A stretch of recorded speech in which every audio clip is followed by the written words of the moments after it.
Shanks, I truly am sorry. You are the one and only, but I feel like he will just rip my soul out of my body if I don't bow down. What? Look at him!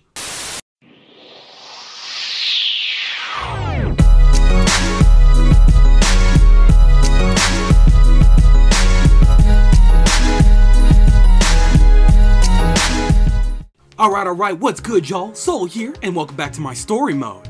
So, as per usual, I started working on a video the other day, and then the day right afterwards, after finishing the video, they announced that they had something to announce for Scarlet and Violet. And sure enough, it was exactly what I wanted to talk about in that other video. Thankfully, the video's not ruined, so you guys are gonna get that one tomorrow. But for today, we're gonna talk about everything that they showed in this trailer and everything that they didn't necessarily show in the trailer.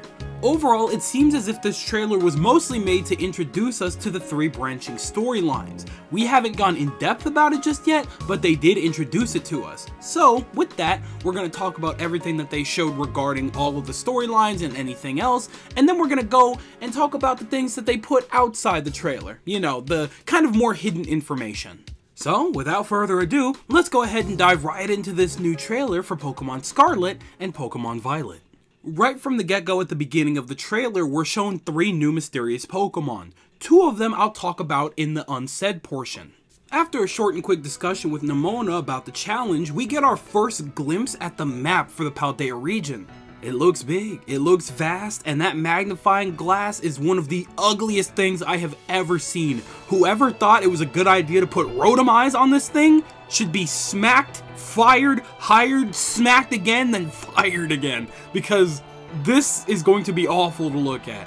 Jokes aside though, it is very useful to help look around the map, and we can set destinations, which is honestly the most open world mechanic that I could possibly think of. Lord knows that at the very least, if we're able to set our own destinations, that means that we already have a goal in mind that we can chase, because if we're just left to do whatever we want, we're going to get consistently lost and it will be a problem. That's why so many people that I know fell off of Pokemon Legends so hard. Anyhow, after all that, they go ahead and start showing us the storylines that we're going to be getting involved in. The first one that they show off is the Starfall Street portion. This is where we're introduced to the antagonists of Pokemon Scarlet and Pokemon Violet. Team Star, which is made up of the school's most rebellious students, and it consists of several squads. Each squad has its own boss running bases throughout the Paldea region. So it does appear that we're simply going back to the delinquent, quote-unquote evil team situation, which is whatever, I guess. It can't be any worse than what they did with Team Yell, so I'll take what I can get. But hey, you know what? It's already a major step up considering the fact that we actually have major bosses to deal with. So, you know what? This could be something special. We'll see what they give us. So as the trailer continues, the car that we got a glimpse of in the last trailer rolls up on us carrying the leader of this first group, the fire-type user, Mela.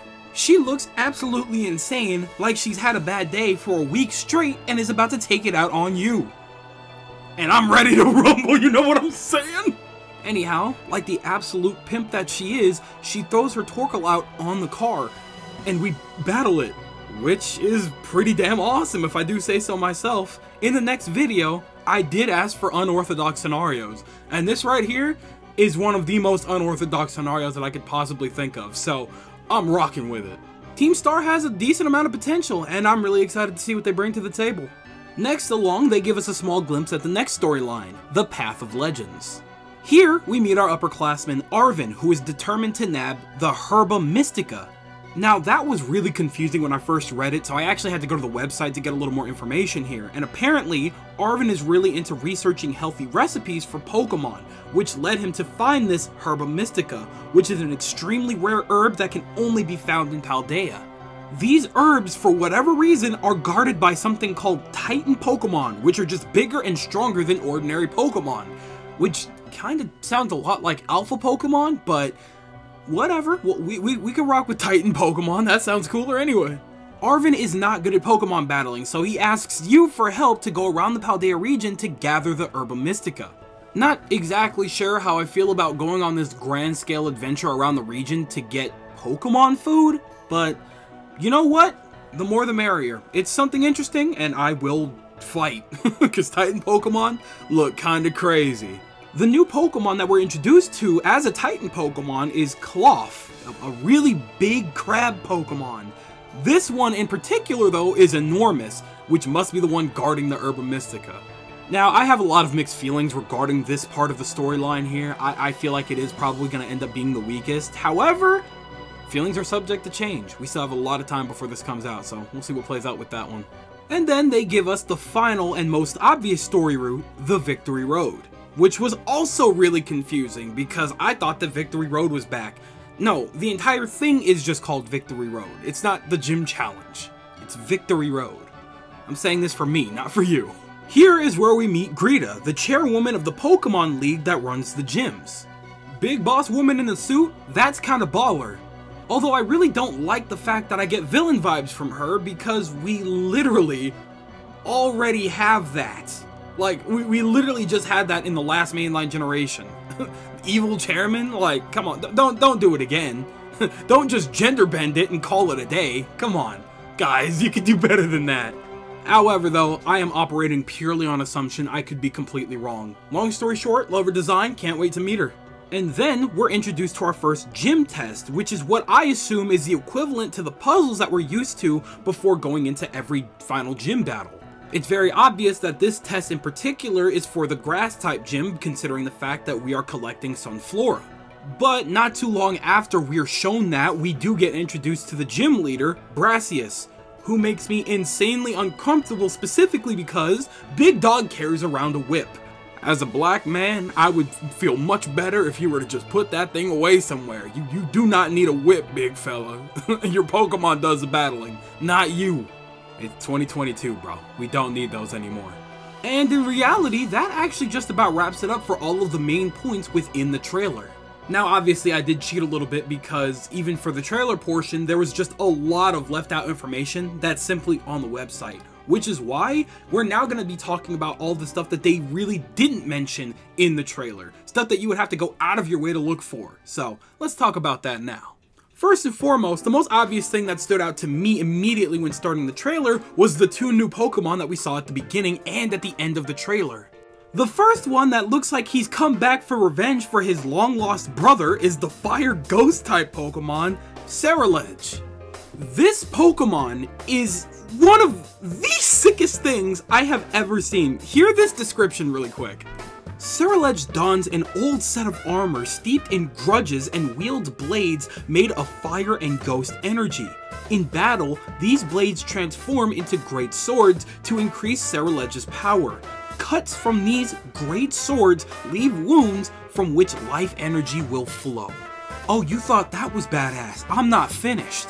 A move Ceruledge can learn is Bitter Blade. Bitter Blade is a fire-type physical move that gathers the lingering regrets of the fallen into Ceruledge's swords, allowing it to focus that bitterness into a slashing attack. God, he's so f***ing cool! I am not in any way, shape, or form exaggerating when I say that this is one of the most badass Pokemon designs I have ever seen in my 20+ years with this series. I do not give a damn what has to happen. I'm getting this thing on my team as quickly as possible, and I will be shiny hunting for it. If the color isn't ugly, I swear to God, if that color's ugly, I'm going to be livid. Now, while I could talk about this one all day, we should also talk about its counterpart, Armorogue. Now, don't get me wrong, this Pokemon is also badass and also has an incredible design.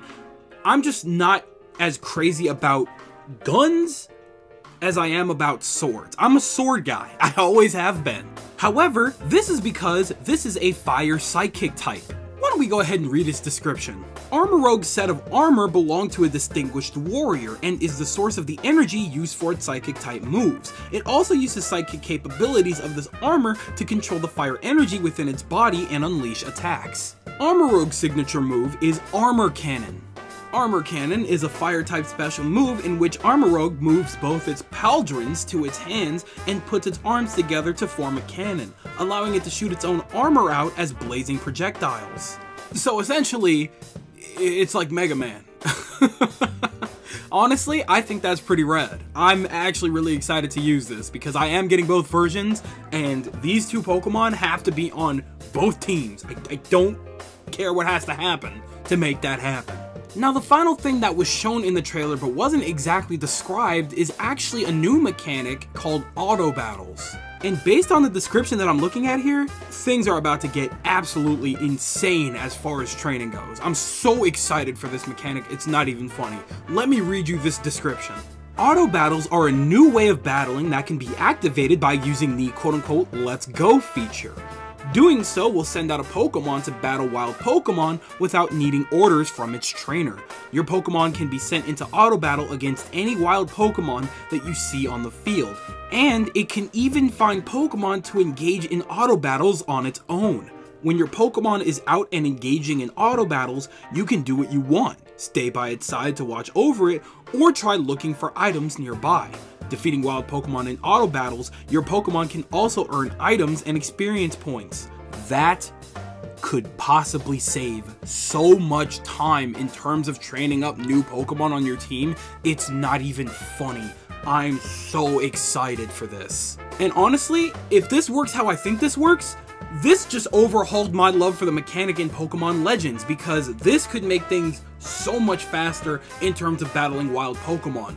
And obviously, a primary downfall being that we can't just catch the Pokemon outside of battle, which sucks. However, it's still very nice to have a way to not have to engage in every single battle to train your Pokemon. It can get very exhausting in RPGs. We'll have to see the mechanic in action to really compare it to whatever Legends had to offer, but we'll get to that when we get to that. Overall, I'm really looking forward to it. So with that just about wraps up my analysis and breakdown on the trailer that we got this morning, or at the time of this recording it was this morning anyway. Every day that we get closer and closer to this game, I get just a tad bit more excited because it just looks so much better every single time. This game has so many promising elements to it, and I'm so just ecstatic to see what they're bringing to the table this time. Open world, badass Pokemon designs, triple threat storyline, God! It just keeps coming. Big Shinx in the Sky is definitely feeding us good this year. Anyhow, you're in big trouble, buddy. No, come here. Look at this. Look at this. Huh? Yeah, it's the mic. What did I tell you about leaving the mic in the chip bag? I almost broke my damn tooth. Jeez. Now you go ahead, you brush off the cheese, and unless you want to pay for my medical bill, keep that on and tell me what you guys think about this recent trailer. Did you like it? Did you hate it? Did you think they gave us enough information regarding the story? Do you think that the Pokemon are cool? Do you think that they're lame? Let me know everything you're thinking in the comment section below, because you know for a fact that I'm always down there with you guys. But with that, I'm gonna get the hell up out of here. I'd like to thank you guys ever so much for watching. I truly do hope you enjoyed. Do me the greatest favor, dropping a like and a comment, and consider subscribing for more content just like this. And with that, I'm gone. So thanks again, hope you enjoyed, and I'll be seeing you guys in the next video. Do me the greatest favor, taking good ass care, and I'll see you all next time. Bye!